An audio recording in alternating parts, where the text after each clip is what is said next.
Last week, we talked about how sometimes classic rides should be left alone and not have any changes. But that's not always the case. Today, we'll talk about some of the best changes Disney has made to many of our favorite rides. Big Thunder Mountain Railroad, Disneyland. Big Thunder Mountain opened on September 2nd, 1979, replacing Mine Train through Nature's Wonderland. The ride has always been a fan favorite with its stalactites cavern, the animatronic animals, and the famous Billy Goat. 3 decades after its opening, the ride was closed on January 7th, 2013 for an extensive refurbishment. The refurbishment lasted 14 months, and it was definitely worth it. Big Thunder Mountain was rebuilt from scratch. Disney dismantled the coaster, had entirely new track pieces fabricated, and then put the ride back together. But that was not the only thing they did. Some small changes were made in the scenery, like replacing the old flying rubber bats with projections of more realistic flying bats. But the best part of it all was the ride's explosively improved finale. Before the refurbishment, the third of the coaster's 3 lift hills was filled with large red rock pieces that rumbled and shook as if the train were being caught deep inside a tunnel during a devastating earthquake. This effect was pretty cool when the ride opened back in 1979, but a better effect was needed. Nowadays, the train enters the final lift hill, but this time, we don't enter an earthquake. We now find a tunnel where a spilled and flaming lantern has lit trails of fuses. The train continues up the hill with the threatening sparks chasing it, each igniting TNT tucked into the mountain's walls. The explosives blast one at a time, expelling smoke onto the train until they finally meet at the mother lode atop the lift hill. When it blows, the mountain rumbles, and a massive bank of pressurized fog blasts at the train, enveloping it as it crests the hill and continues along the snaking course. This finale is amazing, and for now, it is only exclusive to Disneyland. Hopefully Disney will go ahead and bring these changes to the other Big Thunder Mountains. Test Track, Walt Disney World. Test Track opened on March 17, 1999 in Epcot.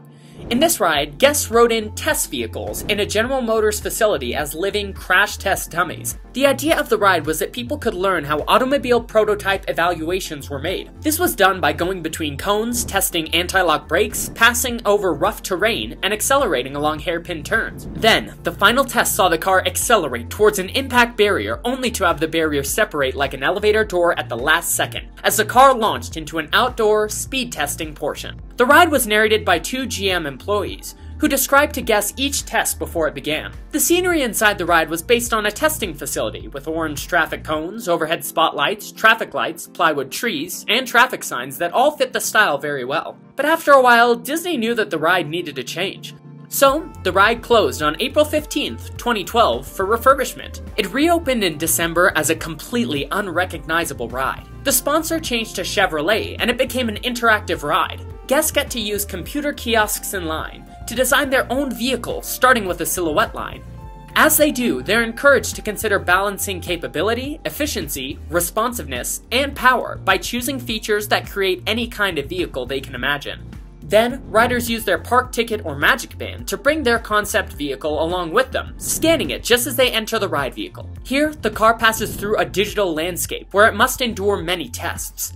Kind of like the original ride, but this time the tests are simulations. The ride takes guests through 4 testing zones of capability, efficiency, responsiveness, and power, and they can see how their designs performed in each individual test. After the ride, they can see how their car did overall, film a commercial, race their designs, and have a picture taken with their own virtually designed vehicle with a chosen backdrop in the background. The Matterhorn Bobsleds, Disneyland. The Matterhorn Bobsleds have gone through many changes over the years. This Disneyland exclusive ride opened in 1959 and was the first steel roller coaster in the world. Whenever Walt Disney goes anywhere in the world, he likes to bring back something for the park. For many years, the interior of the ride was filled with poles, supports, and metal structures. There were many holes in its exterior so the bobsleds could exit and re-enter the mountain. But the ride was not themed at all. The infrastructure was designed as rock, and that was it. Then, almost 20 years later, in 1978, the interior of the mountain was filled in. Imagineers made a number of small, icy caves and tunnels. But the biggest addition to the ride was Harold. The intimidating, abominable snowman took up residence inside the mountain as an audio animatronic figure and glowing red eyes encountered throughout the journey. There were other small refurbishments through the years, but the coolest refurbishment came in 2015. For Disneyland's 60th anniversary, Harold the Yeti was replaced with an even angrier and more lifelike version. This new version is awesome and a big improvement from the classic Yeti figure. Not only that, but the lift hill of the coaster got a bit of an upgrade. Now, guests on the lift pass by distorted ice walls where they can notice the Yeti staring at them through the ice and running along the bobsled, growling. Star Tours. Now, the adventure is real. Star Tours at Disneyland. Star Tours opened in Disneyland in 1987, replacing Adventures Through Inner Space. This attraction was the first attraction based originally on a non-Disney IP, and it represented the future. It used unprecedented flight training simulator technology in an entertainment role for the first time, and it made way for more rides based on movies in Disney parks. The ride also opened at Tokyo Disneyland, Disney's Hollywood Studios, and Disneyland Paris. The ride became a staple of Disney parks, and remained that way well into the 2000s, as classic as ever. But in 2010, the ride was beginning to show its age. So, Disney saw its chance and decided to rebuild the complete ride, and it became Star Tours. The adventure continues. And this was the best decision they could have ever made. The queue remained mostly the same, except for fun cameos by stars from the original ride. But then, you board your Star Speeder and here's where it all changed. The new ride had 54 different combinations that sent you to different planets on each and every ride. So you're unlikely to ever get the exact same ride twice in one visit. Of course, the ride is in ultra clear 3D.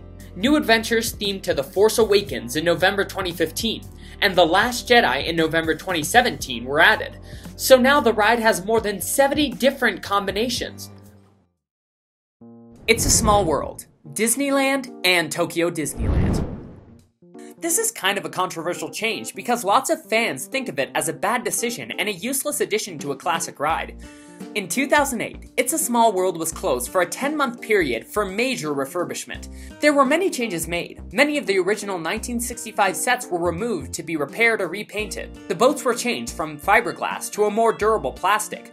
The exterior facade was repaired and repainted, but the most controversial change was the addition of Disney characters to the ride. 37 Disney character figures were added to the ride, all of them matching the general style of the Small World dolls. We can now find each Disney character in the country they're from.